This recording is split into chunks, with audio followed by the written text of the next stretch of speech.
Good afternoon, everybody. Hope you're all doing well on this lovely Monday. Sorry the devotions are a little late today. We had a bit of a scheduling mix-up, and so you're getting an impromptu recording from me this afternoon, which is totally cool. I thought I would actually take it as an opportunity to take a page out of Stuart's book and bring you along on the walk that I'm going on with Echo here, as you can see. So I'll show you a little bit around the beautiful fields that we're walking around here just outside of Ledgate. I don't go on long walks, so we're not that far away. But the beautiful scenery had me thinking about the most recent children's book that I've been reading. I've been reading, I think I mentioned before, a chapter a day of a children's story since lockdown started. Because children's literature tends to be nice and has a, isn't too difficult to get your head around and tends to not be too stressful. Come on, Echo. But the most recent book I've been reading is Heidi.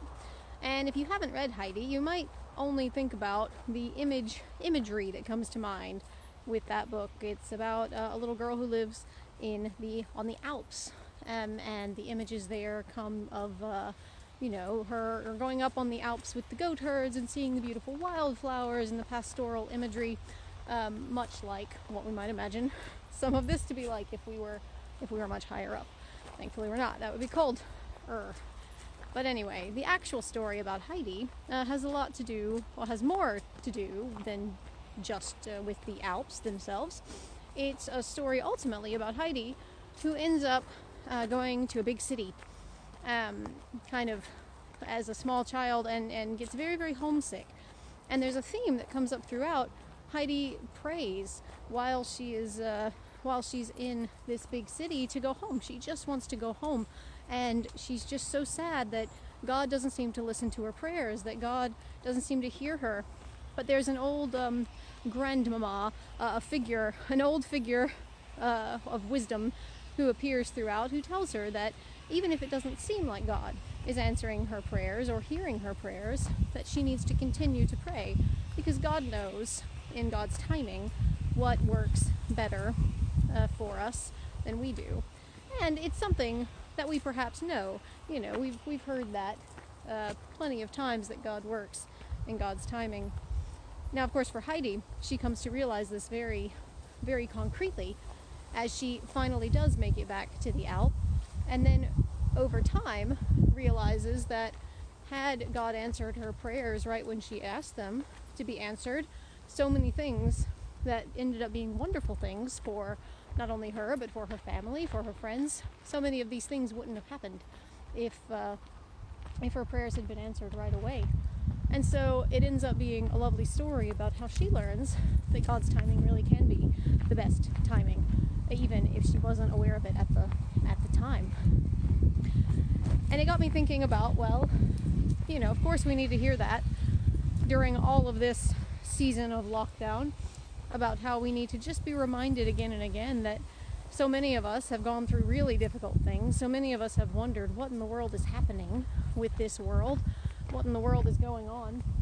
We need to be reminded that God's timing is the timing we need to look out for.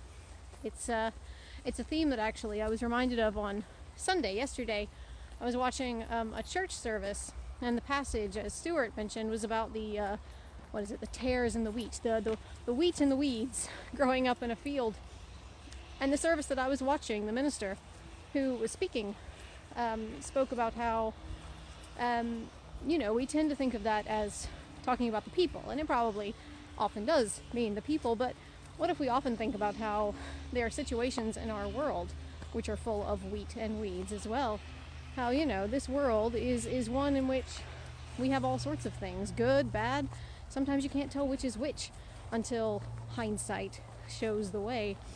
And perhaps that's what one of these situations is a time of just trying to figure out the wheat from the weeds, or perhaps not figuring it out, of recognizing that we need to let things lie until God sorts it out in God's own timing. So I don't have a strong moral for you. Like Heidi, I think we're in the middle of this situation of not knowing how things will end up. But perhaps like that wise grandmama, we can just say, well, all we can do is keep praying and trust that after everything is settled, we will see the wheat from the weeds. We will see that God has been at work plowing the field and maybe harvesting the hay bales like they're doing over there. Didn't know they had interesting machines. It's cool. But maybe eventually we'll see how all things work out, and we'll have to let God sort out the timing in the end. So that's my thought for the day, and hopefully you enjoyed my little rambling walk through the countryside. Sorry it's a bit scattered, but that's what you get.